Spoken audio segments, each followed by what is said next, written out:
నీ యొద్ద ఉన్న ఆశీర్వాదాలు, నీ యొద్ద ఉన్న దీవెనలు, నీ యొద్ద ఉన్న ఆరోగ్యం, నీ యొద్ద ఉన్న ఐశ్వర్యము నీవు పోగొట్టుకోవడం గల కారణం ఏంటంటే అన్నీ నీ దగ్గర ఉన్నప్పుడు నువ్వు ఏది దేవునికి చేయలేదు. అన్ని పోగొట్టుకున్న తర్వాత, ఎండిపోయిన కర్ర అయిపోయిన తర్వాత ఇప్పుడు వచ్చి నేను బలిపీఠం కడతానంటే దేవుడు ఎలా అంగీకరిస్తాడు నీ ప్రార్థన?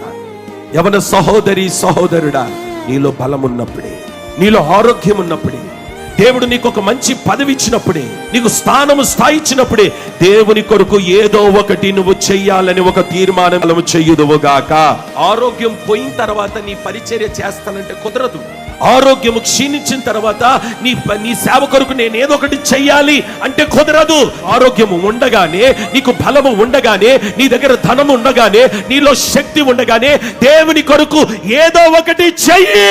నీ దగ్గర అన్ని ఉన్నప్పుడు దేవుని కొరకు ఏదో ఒకటి చెయ్యడానికి నువ్వు ప్రయత్నించి ప్రయాసపడితే ఆయన అంటాడు, ఇక మీదట ఏదియు నీ యొద్ద నుండి పోవు.